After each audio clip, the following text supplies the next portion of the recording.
Am I audible?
Okay, so should I start now? Is everyone here?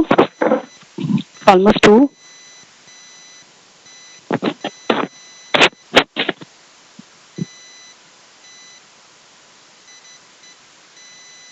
Yeah, should I start?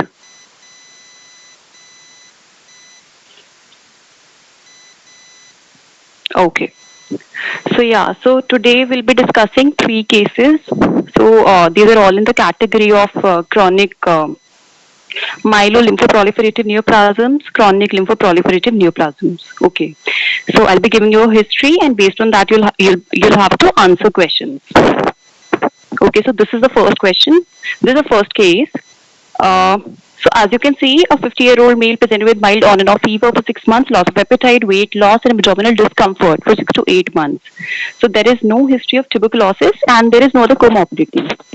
On physical examination, we could see that the patient has got pallor, and on abdominal examination, the patient has hepatosplenomegaly. And though is it not mentioned, but on ultrasound, there was a massive splenomegaly. Okay. So BP, pulse rate, you can see they are almost fine. The patient has got decreased hemoglobin, increased TLC. That is 1 lakh. The TLC is of 1 lakh count, which is marked leukocytosis, right? And after that, here you can see DLC. So what do you have in DLC? Here we're still talking about the peripheral blood findings. So we have got two blasts, we have got 13 myelo, 14 metamyelocytes, 5 band forms, 52 polymorphs, lymphocytes 6, monocyte 1, EOs 8, and basophils 6. As of platelets, they're still on the higher side of the normal, 4 lakhs per millimeter cube. When bone marrow aspirate was done, so the patient had hypercellular marrow with myeloid hypoplasia. As you can see, there was a myeloid bulge here as well. So in the marrow also we had myeloid hypoplasia along with presence of dwarf megakaryocytes. Okay, so can anyone tell me what the diagnosis should be based on this clinical scenario along with the peripheral smear and bone marrow findings?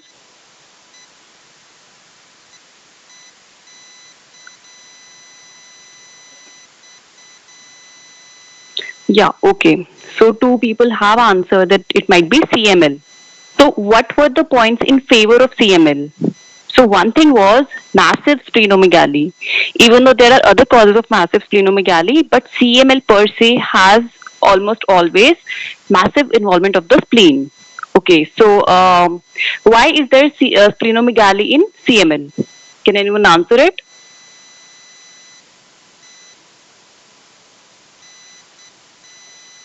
Like, is it the cause or the effect? What do you think?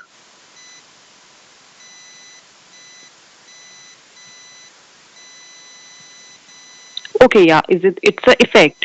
So It's the effect of what? So because there is so much of leukocytosis, so all the granulocytic, okay, so somebody has answered it, due to leukemic cell migration. Not exactly migration, but yeah, there is so much of leukocytosis, so that the leukemic cells, they start obstructing the splenic cords. Uh, no, it does not happen due to destruction of progenitors. It happens due to obstruction of the splenic cords by leukemic cells. There is so much of leukocytosis that some of them go on to obstruct the splenic cord.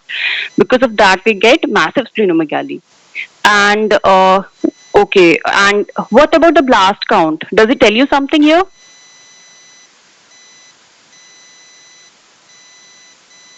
So it is just two. Okay, you have to keep it in mind. So coming on to the peripheral smear. So this is a uh, so this was the peripheral smear of the patient. So yeah, I'll be pointing out to the cells and you'll tell me what you can see. Okay, so what do you think this is? Can you see my arrow?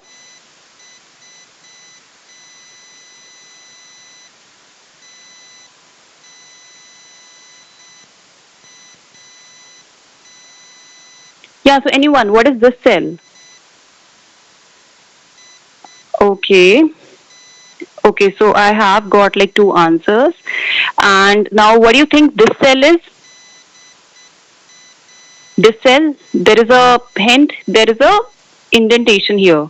So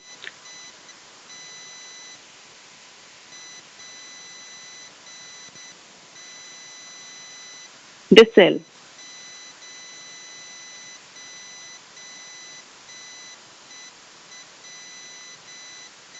Okay, yeah. So metamyelocyte. So can you spot any difference between the granules of this cell and these dark granules? This and this. And if these granules do appear darker to you, then what do you think is the cause? So this is a myelocyte precursor, right? And because it does not have an indentation, it is densely filled with granules. So it is a myelocyte and not a metamyelocyte and not a promyelocyte, right? Because the nucleus is completely eccentric. Even in this one, the nucleus is completely eccentric. There is a mild lighter zone here, which is the Golgi zone, from where the granules come out. And these are all the granules.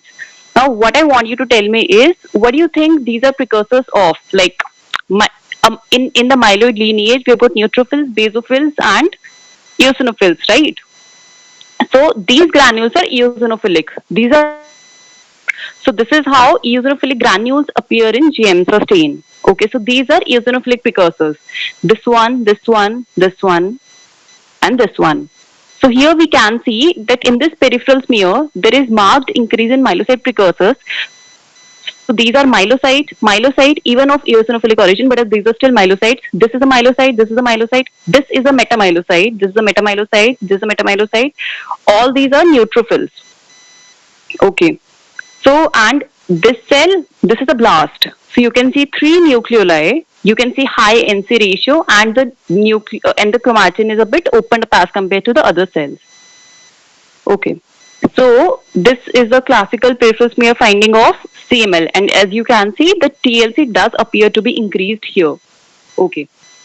So yeah, I wanted to show you a basophil, but it's not. Yeah. So this cell. So like this is a big cell. There are granules, there are dark granules which are obstructing the nucleus. That is, you don't know where the nucleus boundaries are. So this is a basophil. Okay. So should I move on to the next one, or anyone has any doubt about any of the cells?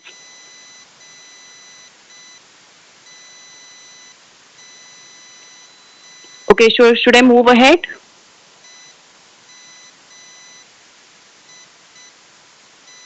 Erythroid precursors. So this is a peripheral smear, right? So why do you think there will be erythroid precursors in the peripheral smear?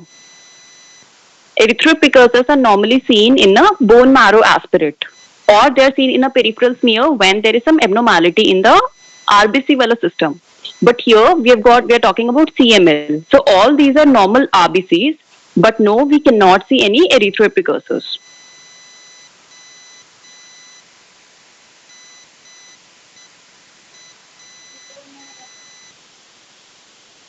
Okay. So yeah, I'll just summarize it. Now here you can see that the TLC is increased. There are too many cells here. Here we can see one blast. The rest all cells are what? These are all myeloid precursors. So here you've got a metamyelocyte, metamyelocyte, metamyelocyte. These are all myelocytes. This one, this one, this one, this one. Amongst these are the eosinophilic precursors. Basically, these are myeloid precursors of eosinophilic series. These dark, this one and this one. So here what you can see here is left shift in the myeloid series, that there is a predominance of myeloid precursors rather than neutrophils. Normally you should not be getting these many myeloid cells in a peripheral smear. So you've got leukocytosis, you've got a myeloid bulge, you've got only one blast, right? So and you've got one basophil. Yeah. So on based on these findings, you can suspect CML. How do we identify a blast? So there are no granules here that you can see. The chromatin is a bit lacy. There are three nucleoli. None of the other cells had any nucleolus, right? So this lighter area, this one, and this one, these are three nucleoli. So this is a blast. It will be a bit more clear when you actually look at the cells under a microscope, right? So this is a blast. So in this particular field, there is only one blast. But in overall DLC was this one. 2 blast, 13 myelo, 14 metamyelo, band forms 5, 52 polys, and there was eosinophilia and basophilia. So even eosinophilia and basophilia can accompany normal CML. Okay. Okay, so I am going ahead now. So diagnosis you have told me, PS findings we have seen. Now can anyone tell me what cytochemistry should be put in a case of CML? The second question.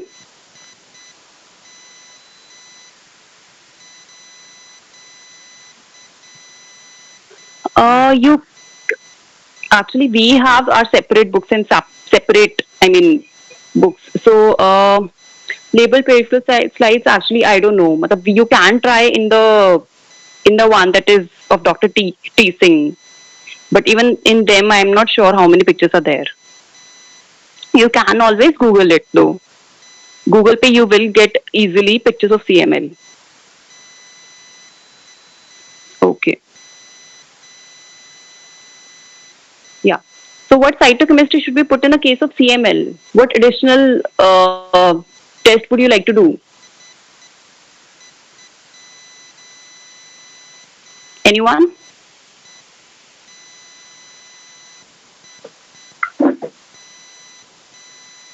Immunophenotyping will come to immunophenotyping later on. It means flow cytometry. That means we will be detecting the kind of cells that are there.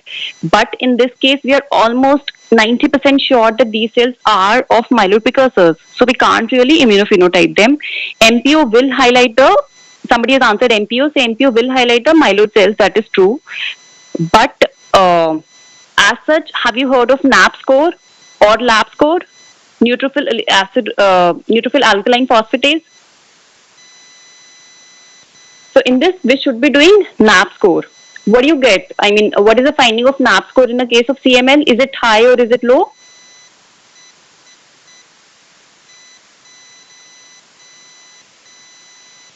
Okay, yeah. So you'll be getting decreased NAP score in this case.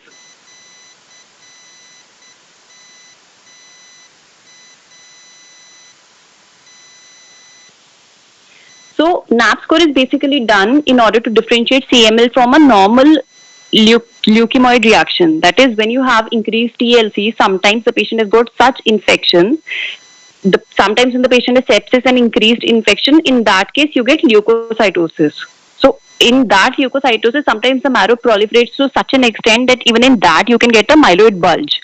So now how do we know that we should be monitoring the patient further or we should be ruling out CML? So for that, we should be doing NAP score.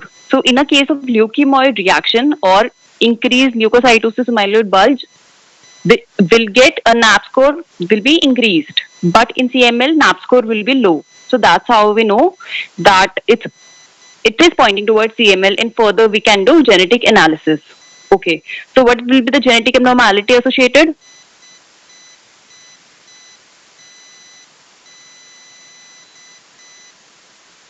So it will be BCR ABL fusion.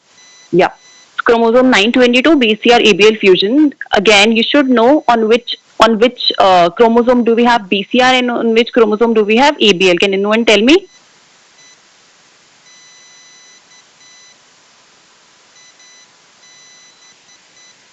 Yeah, okay.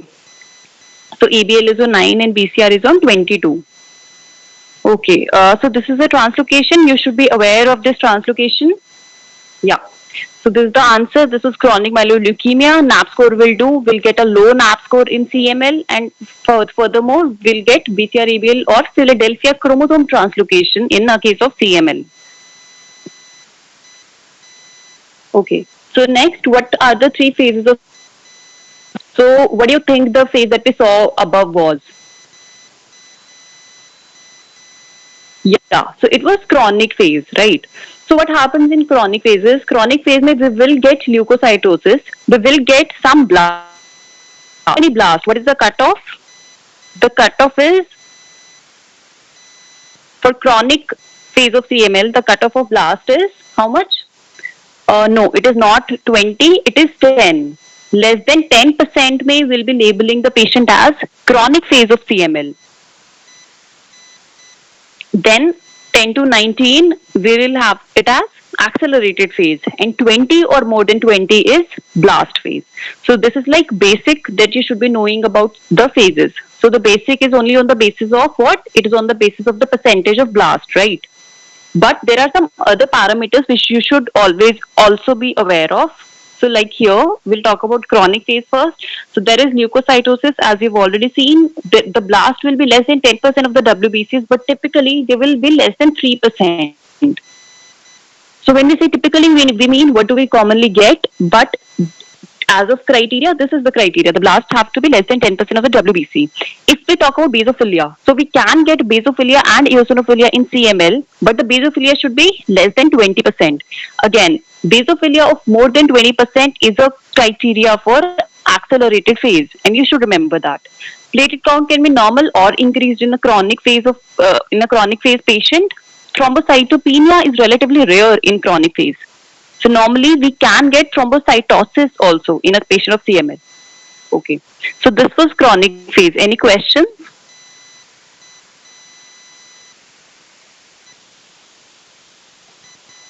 Why platelets are increased? There is because when we were talking about the fusion gene, so it was BCR-ABL fusion gene. The product is an oncogene. So oncogene means it is carcinogenic, right? So it is causing increased growth in some form, and it is what kind of a gene? It is actually a the product of this gene will be a tyrosine kinase, which is an enzyme which enables growth. So normally the growth will be in leukocytic lineage, but it can also be there in thrombocytic lineage as well. So there is no specific cause, but it is just increased growth due to increased tyrosine kinase activity as a result of the fusion gene. What about RBC? The same receptor does not work for RBCs. If we start getting increased RBC growth, then what CMPD should we think of?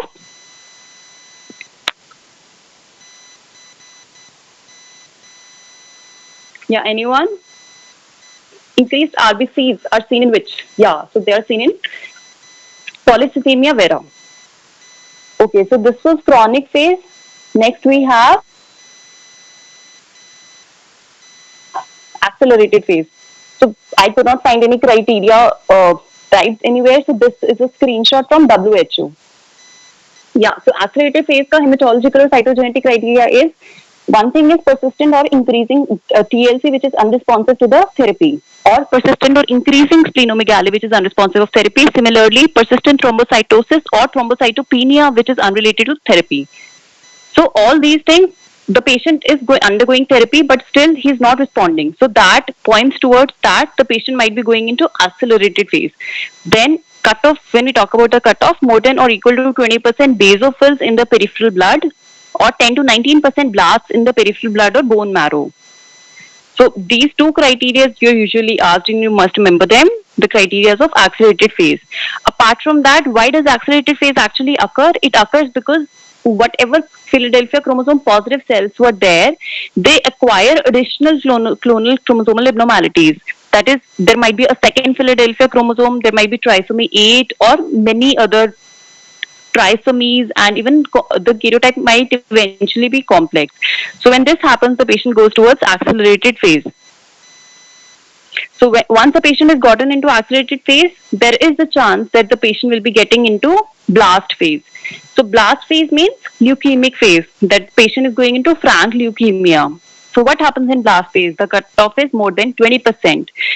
So either will get more than equal to 20% blast in blood or the bone marrow, or will get extramedullary proliferation of blast. In a case of CML, if you are getting a collection of blast which is extramedullary, then that will be pointing towards blast phase. Okay.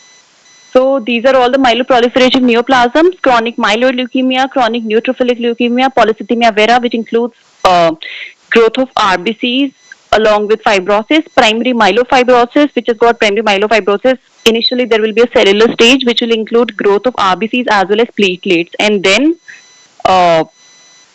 fibrosis. Essential thrombocythemia is isolated increase in platelets. Chronic eosinophilic syndrome is again myeloproliferative neoplasm having isolated increase in eosinophils. Okay. So moving on to case 2.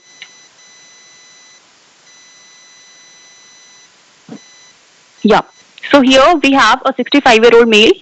The age is slightly more than CML, right? We're talking about an proper elderly patient now.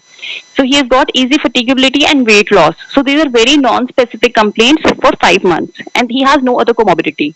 On physical examination, we had an enlarged cervical lymph node, we had pallor because of anemia, and on per abdominal examination, only the splenic tip was palpable. So some amount of splenomegaly is happening. So here are the CBC findings. There is decreased hemoglobin, there is increased TLC, and platelet count is normal. It is 1 lakh. It is slightly on the lower side, that is. Yeah. So on DLC, what are you getting? On DLC, we've got polymorphs 8, lymphocytes 90, monos 1, and EOs 1. Yeah. So on the basis of this history, what you should be thinking about? CLL.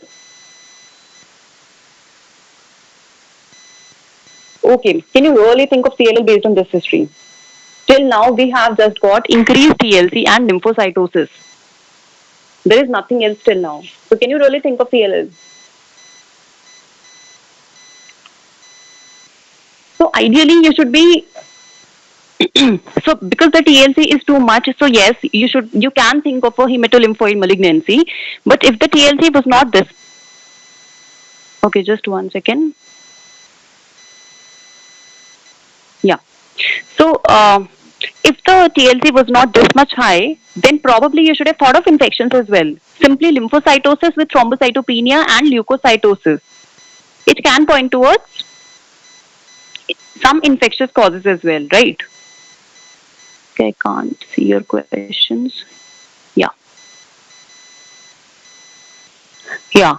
So after that, yeah, so somebody has answered it now. So absolute count should be more than 5,000 per microliter. But like, are you missing some word here? Like, I agree, absolute lymphocyte count should be more than 5,000. This is the criteria. But should the lymphocytes be monoclonal or polyclonal? That is the question. So in order for us to call it a case of CLL, it has to be what? It has to be monoclonal lymphocytes, right? So the lymphocyte should be monoclonal. They should be more than 5,000. Okay. So next, now this is the PS finding. So what are you looking here at is, these are simply cells which are only a bit larger than WBC. These are almost looking like normal lymphoid cells, right? And the NC ratio is okay for a normal lymphocyte. And what are these cells? So these are smudge cells. Okay. So these cells, the TLC is very high, and while smearing them, this is a smear artifact. You don't get smudge cells which are, circulating in the blood. These are simply leukemic cells, but because of some cytokeratin abnormality in the cell membrane, they get smudged when we are making the peripheral smear, right? So that is why you get smudge cells. So can anyone tell me if smudge cells have got some impact on prognosis?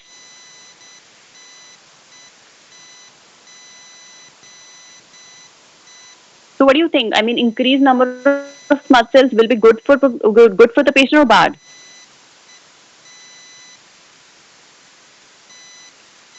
Okay, so increased number of smudge cells indicate good prognosis for the patient.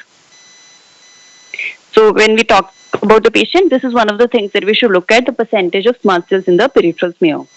There is no specific reason for this. It is just seen in case studies. Okay. So, diagnosis you already have given me. Now, what test should you be doing to confirm the diagnosis? How do you establish clonality of these cells? So, first of all, CLL is a lymphoid neoplasm or T? Okay, so these are B cells, right? So how will you confirm it? Immunophenotyping is the answer. Yeah. And what is the typical immunophenotype that you will get in? How do you do immunophenotyping, by the way?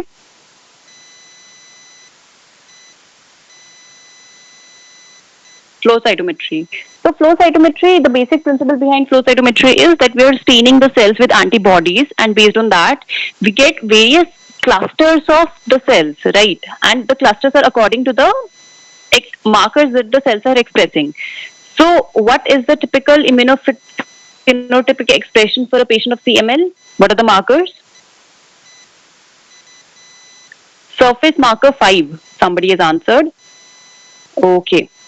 So, the thing is, you cannot answer just surface marker 5. Why? Because what do you think CD5 stains? CD5 is a marker for B cell or T cell?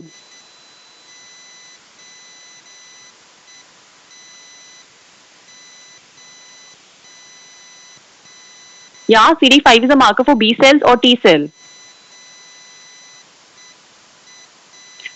No. So CD5 is normally a marker of T cell, right? But in CLL, what is seen is we'll be getting B cell lineage. That is by CD19 positivity and CD20 positivity. So we know that these are B cells. But apart from that, we get all the cells of CLL, all the leukemic cells of CLL will have co-expression for 5 and 23. Right. So the right answer would be co-expression of 5 and 23 by the leukemic cells along with expression of 19 and 20.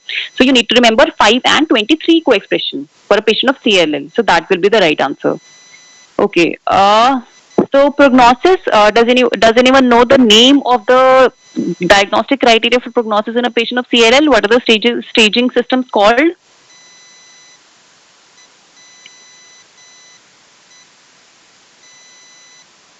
Rye system, and the second one is Binet system, right? So these are both staging systems based on what? Yeah, here.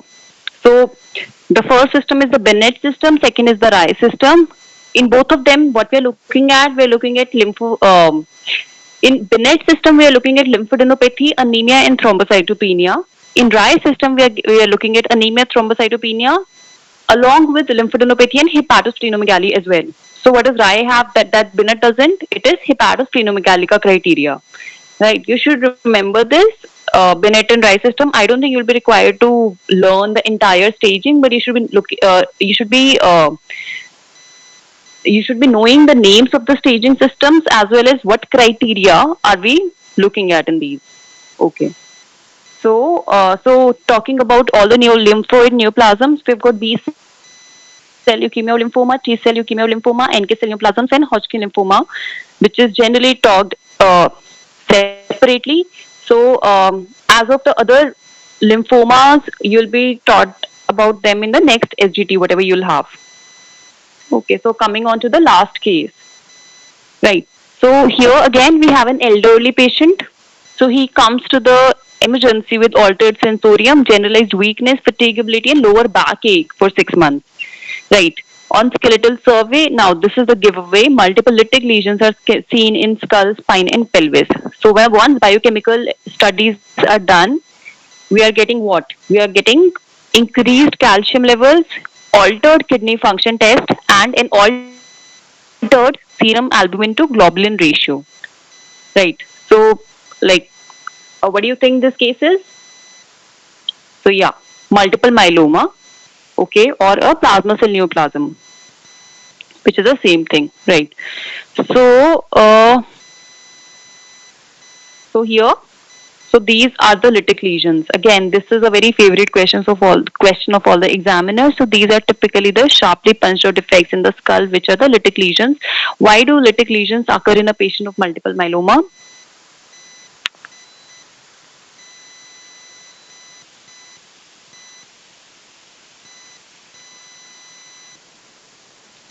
Yeah, anyone? Why do lytic lesions occur in a patient of multiple myeloma?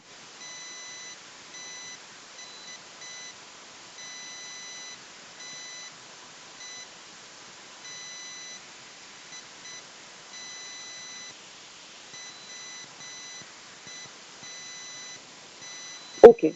So yeah, two people have answered it. So macrophage inflammatory protein 1 alpha. So it is secreted by the myeloma cells. And what does it do? It goes ahead and it causes osteoclast activation. Basically osteoclast formation as well as differentiation.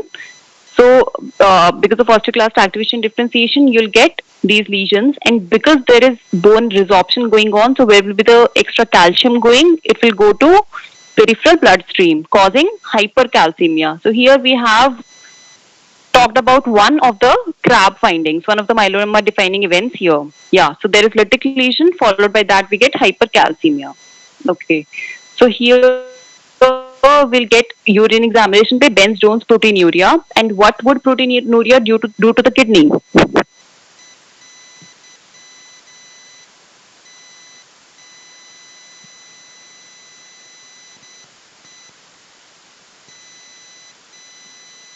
Yeah, anyone? How does proteinuria affect the kidney?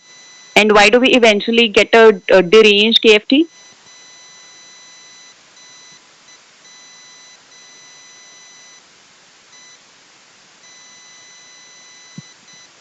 Okay, amyloidosis is a long-term thing that happens eventually in multiple myeloma. But before that, Benz-Jones proteins, these are actually toxic to the tubular cells. Whenever there is urine, when the urine is being eventually filtered through the glomeruli, through the tubules, so whatever extra protein is there, the kidney does try to reabsorb it back, right? So when it is reabsorbing it back, so they get they get absorbed into the tubular cells, and they are toxic to the tubular cells. So effectively, they cause renal abnormality, leading to deranged KFT. So that is why we get increased creat and increased urea. And apart from infections, kidney damage is one of the leading causes of death in a patient of multiple myeloma patients. Right? Why do the patients of multiple myeloma get infections?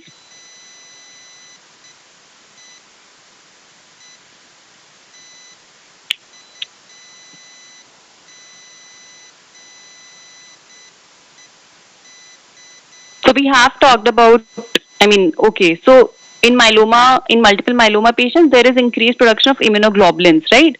That is how we are getting everything. I mean, that is the basic pathological thing that is happening. So we are getting increased amount of immunoglobulin. So if immunoglobulins are being released in an increased amount, then why do you think the patient has got infections or an increased predisposition to infections?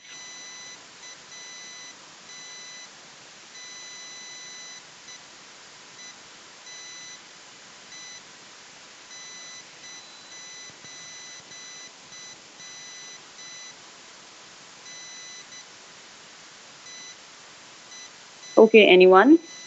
Why don't you just try at least?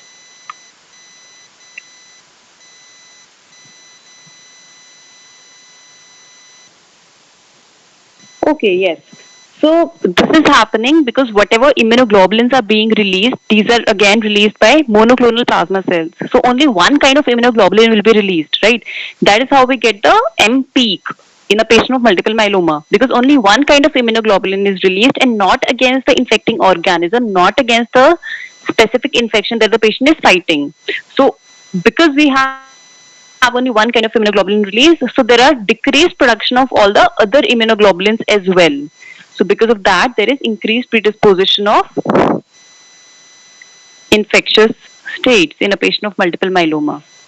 Okay, somebody has answered only light chains are produced. So that is not true. If light chains are only produced, then there are different conditions, which is called, what can anyone tell me? What is the condition where only light chains are produced? So it is called light chain disease. Okay, that is again another type of lymphoid, but you don't need to know it. But yeah, this is another kind of lymphoid neoplasm state that occurs when only light chains are produced, no heavy chains are produced. So in that case, we call it light chain disease. So that's separate from multiple myeloma. In multiple myeloma, we are getting one kind of immunoglobulin in excess along with light chain restriction. So light chains are being produced along with the heavy chain. The heavy chain is the one that will determine if the patient is IgG or IgM. I mean, if the immunoglobulin is IgG, IgM, right? And which is the most common immunoglobulin that is found to be increased in patients with multiple myeloma? IgG, AOD, what? IgG is the most common one, followed by IgA and followed by IgD.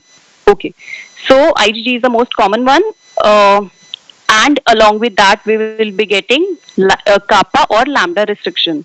That is whatever immunoglobulin we are getting, it is only producing one kind of kappa chain. That is called restriction. That is, it is restricted to excreting only one specific kind of light chain.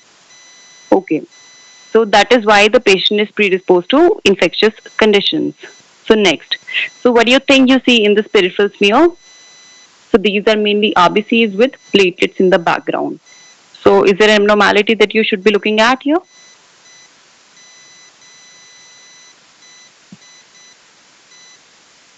Okay, so these are Rouleau formation. That is, RBCs are simply stacked on top of one another. Again, what causes Rouleau formation?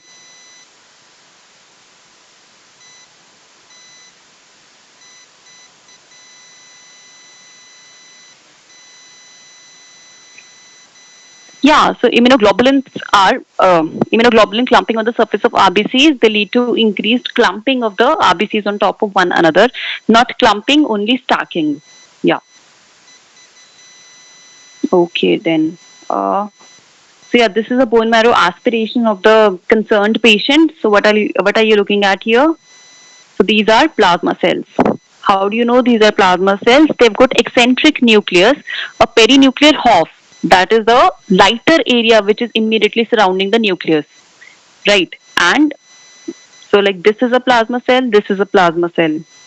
What is the nature of the chromatin of a plasma cell?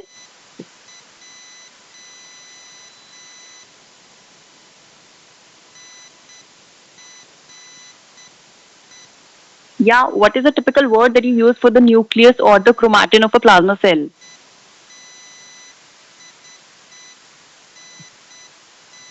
Spoke wheel chromatin, right?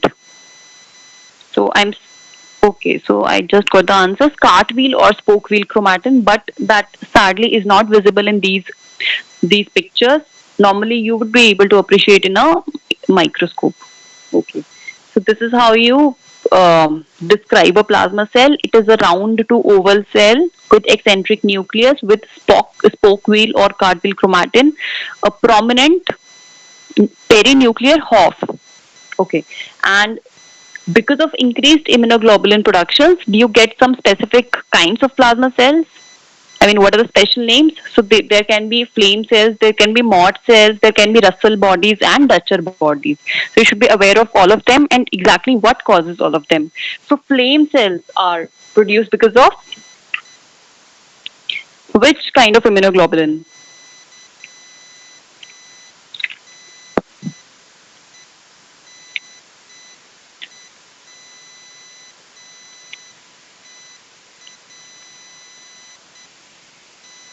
Okay.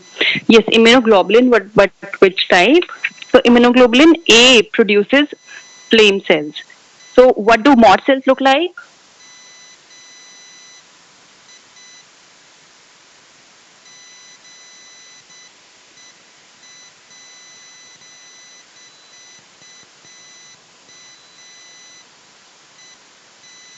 Okay, bubbled cytoplasm. Okay, so mott cells have bubbled cytoplasm, or the cytoplasm is grape-like because of various kinds of inclusion.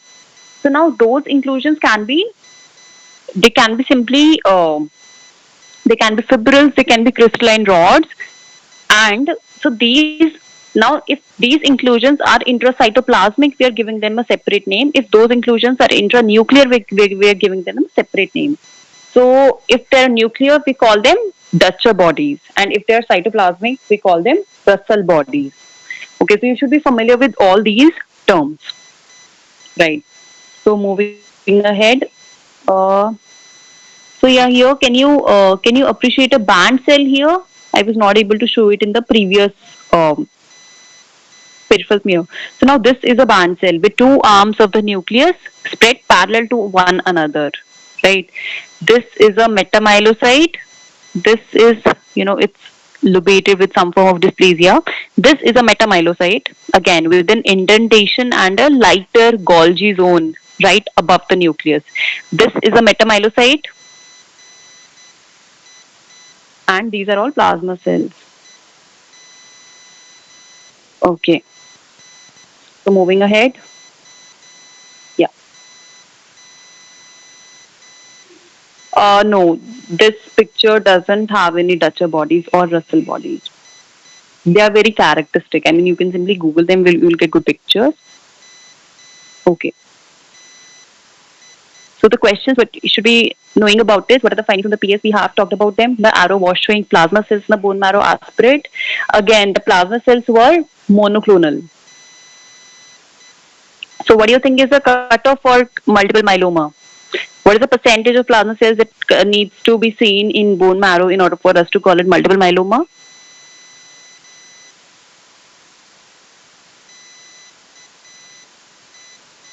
Okay, it's 10%. More than 10% plasma cells should be there in for us to call it multiple myeloma. Okay, so clinical manifestations, we have already talked about it. So we'll have bone pain because of lytic lesions, right? So pain in lower back, long bones, or ribs. Generalized malaise and weight loss because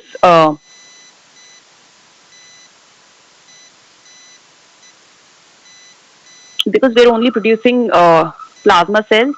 Okay, and there is decreased hemoglobin leading to anemia. So we'll get anemia, thrombocytopenia leading to bleeding. Renal failure is seen due to light chain deposition and amyloid deposition. That is, we already spoke about it. Symptoms of hypercalcemia can be seen in the form of nausea, fatigue, and thirst. Symptoms of hyperviscosity can be seen in the form of headache, bruising, ischemic neurological symptoms.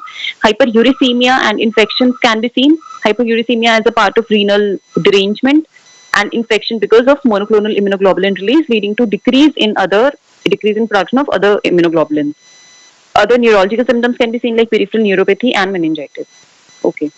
So lab findings may you'll get anemia, leukopenia, and thrombocytopenia, decreased albumin with a reversal in Ag ratio.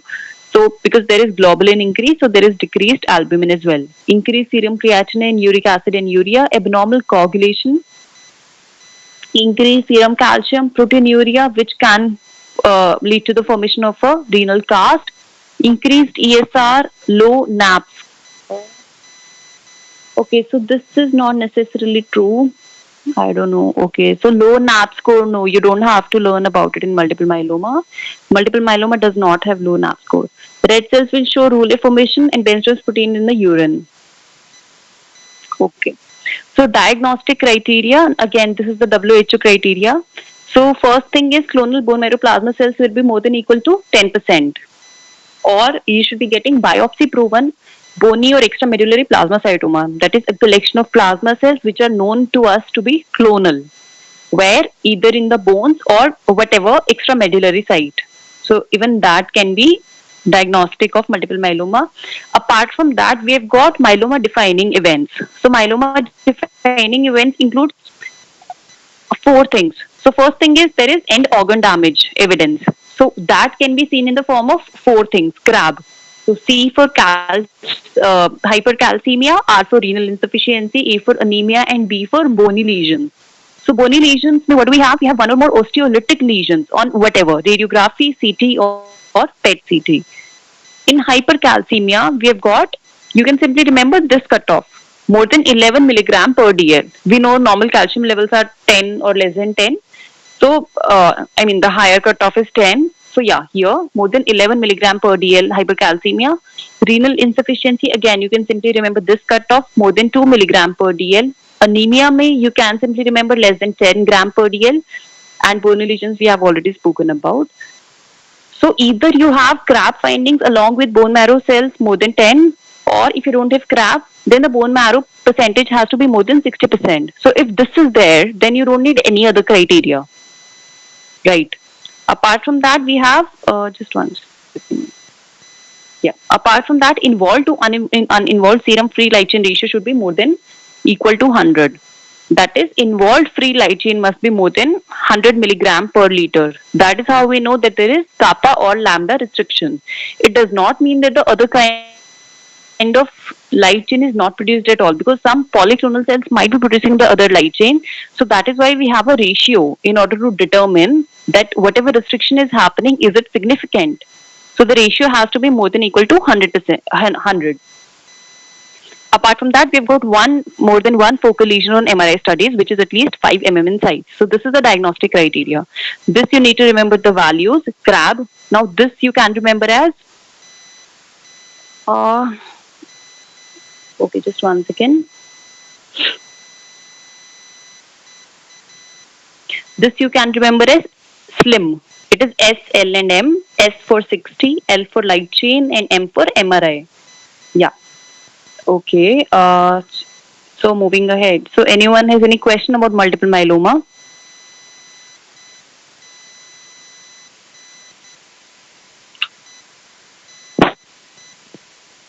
Yeah. Should I move ahead?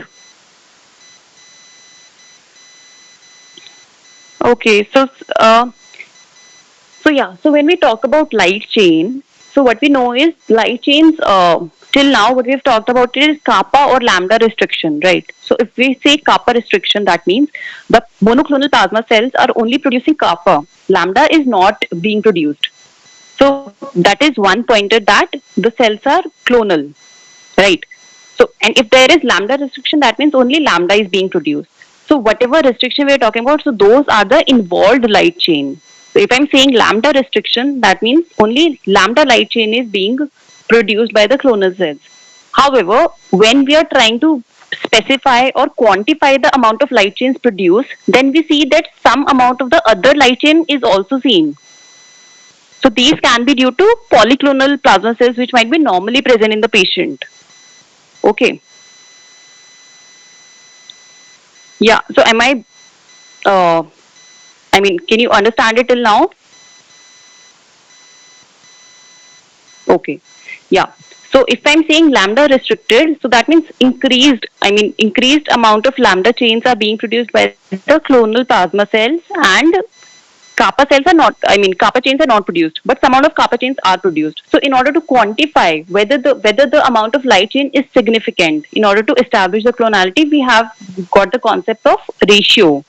So involved, that means lambda in our example. So lambda to kappa ratio here is more than 100. The ratio should be more than equal to 100. Okay. Okay. So yeah. So can I move ahead now? Okay. Slide 22 is, yeah, this one.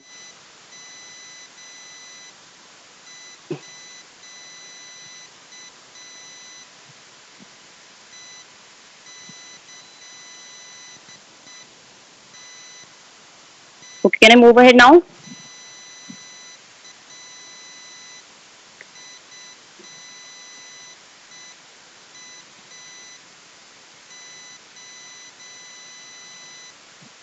Okay.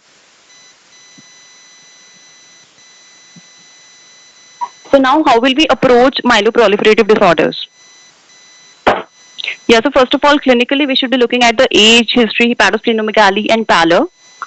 Okay, after that, blood examination, we will be looking at anemia, or if we talk in a better way, the amount of hemoglobin and RBC, because even increased hemoglobin and increased RBC production can be seen in a patient of polycythemia vera.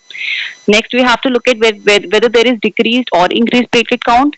leukocyte count, if it is increased or normal, then finally peripheral smear, whether there are atypical cells present.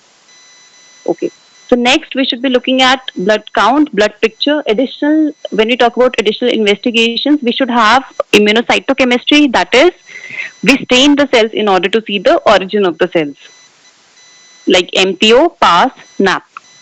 Then next we should be doing bone marrow examination, aspiration, because sometimes there are fewer cells in the peripheral smear and we are not able to stain the cells. So in aspirate we'll definitely be getting the leukemic cells. Biopsy, similarly, staining the cells for the markers is known as immunohistochemistry when it is done in the tissues. When it is done in blood, in the peripheral blood, then it is known as flow cytometry. So I3 is again a way of immunophenotyping the cells. Lastly, we can do cytogenetics. So again, talking about CML, so this we already have talked about it. So when we talk about left shift with leukocytosis, anemia will be obviously normocytic normochromic because there is no other abnormality in iron or vitamin B12 or any other cause. Thrombocytosis can be seen in 50% of the patients. Absolute eosinophilia can be seen with a normal percentage of eosinophils. The percentage of eosinophils will be normal because majority of the cells that are being produced are of neutrophilic lineage or the myeloid lineage along with precursors. So sometimes we cannot just say that more than 6% eosinophils should be there for us to call it eosinophilia. No, that is relative eosinophilia. So we need to get the absolute number of eosinophil and then we'll get absolute eosinophilia. So we can get absolute eosinophilia in a patient of CML even if the percentage of eosinophils is normal or less than 6%. Next, again, absolute and relative increase in basophils. Because in case of basophils, even more than 1% is called as basophilia. So both absolute and relative is seen. Lab score is low. So even though it is not routinely done because we can simply do BCR ABL testing for the patient, but still it is a very good marker if we are still confused. I mean, suppose if a patient of 30 years comes to us with these things, then probably it can be leukemoid reaction instead of CML. So we should be looking at the entire picture. So in that case, lab score will be very helpful. Okay. So as of diagnostic modalities, we can do karyotyping, FISH, and RT-PCR. So yeah. So this is how FISH is done in CML. So here we have BCR of chromosome 22 and ABL, and here we can see that the two signals are combined, that they're seen together here. So here they were separate and here they are together. So here we can see that the color is yellow. So yellow is showing as a fusion of BCR and ABL. So this is FISH. Okay. So next is RT-PCR.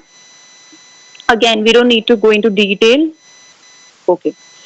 So lastly, we'll talk about a general approach to all the other myeloproliferative neoplasm. It'll just take 5 minutes. Okay. So first of all, if we have features suspicious for MPN, that is increased TLC along with a low blast count. Because if we are getting leukocytosis with increased blast count, then we should be thinking of acute leukemias, right? So if there is increased TLC, but the blast count is not justifying the TLC and the patient does not have any other, causes of infection, then we should be thinking of a myeloproliferative neoplasm. So after that, it's always necessary to evaluate the reactive causes. For example, if a patient comes to you with increased hemoglobin and increased RBC count, so what is the history that you should be taking? Yeah, can anyone tell me? Before making the diagnosis polycythemia vera, should you be asking the patient something?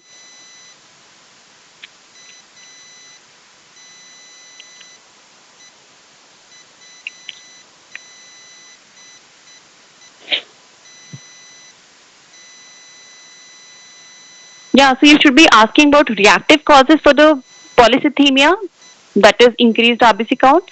Yeah, so one of the answers is hilly area resident. True, because high altitude does lead to increased RBC count and increased hemoglobin. Apart from that,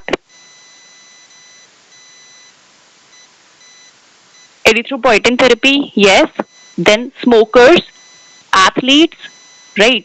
And then there are some malignancies which lead to EPO production. As a result, the patient can have increased polycythemia like So it can be seen in even fibroids and it can be seen in renal cell carcinoma. So these are two malignancies that you should remember. It can also be seen in lung carcinoma. Okay. Any hypoxic disorder? Okay, so a patient of COPD or something like that, you mean? Yeah. Okay. So you should always be ruling out reactive causes first. So once you have, yeah. So once you have ruled out reactive causes, after that you'll do a complete blood count. You'll do a blood film along with leukocyte differential. So according to that, you'll screen for BCR-ABL. So BCR-ABL comes positive, you make it CML. Consider MDS we are saying here because we should be looking at any dysplastic phases. I mean dysplastic cells. So let's assume that okay that there was no dysplasia in the patient's marrow or the peripheral smear, and the BCR-ABL has also come out to be negative. Then what do you do? Then you'll have to look at other genetic mutations, which are JAK2 mutation and CALR mutation. Okay. So JAK2 mutation, we have got two mutations. One is exon 12 mutation, second is B617F mutation. So exon 12 mutations is very specific for polycythemia vera. So if you are getting JAK2 exon 12 mutation, then this will be polycythemia vera. Otherwise, if you're getting JAK2 V617F mutation, CALR mutation or MPL mutation, then you should be thinking of PMF or essential thrombocythemia. So in that case, in primary myelofibrosis, you'll get a leukoerythroblastic kind of blood film that is increased. I mean, there will be leukocytosis, there will be mild left shift in both RBCs and the WBC series, and you'll be getting release of NRBCs and tear shaped RBCs. So if you're getting all of that, these are signs that the bone marrow has gone into fibrosis. So that will be PMF. LDH will be increased in both. Okay, if you're not getting all those kind of features and if you're getting isolated thrombocythemia, then you'll make it as essential thrombocythemia. Okay, so lastly, again, this is just another flow chart. So you have leukocytosis, polycythemia, or thrombocytosis. So first of all, you should be looking at secondary or reactive causes. So if you're not getting any causes and if this thing is all persistent, then you should be getting a blood smear review. You should be looking at dysplasia. You should be looking at BCR-ABL1 fusion. If it comes positive, this is CML. Otherwise, these are the mutations you should look at. So one mutation that we did not talk about before is CSF3R, which is seen in chronic eosinophilic and neutrophilic leukemia. Okay. Apart from that, there are other mutations like JAK2 and SF3B1 mutation. Now, if these are seen, then you should be thinking of MDS. Okay. And again, then there are some various other mutations that you don't need to go into detail of. So after next, actually bone marrow biopsy and aspiration should be first. Then next generation sequencing should be done. But yeah, I hope you got the gist. Any questions?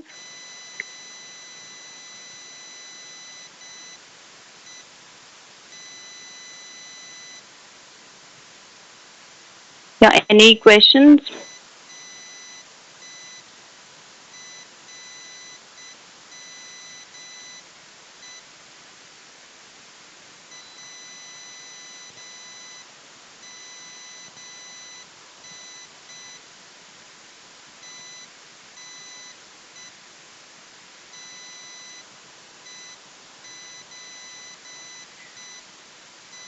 Okay, you have to answer me something. You have to tell me something. Only then I can, disconnect the webinar if you want that.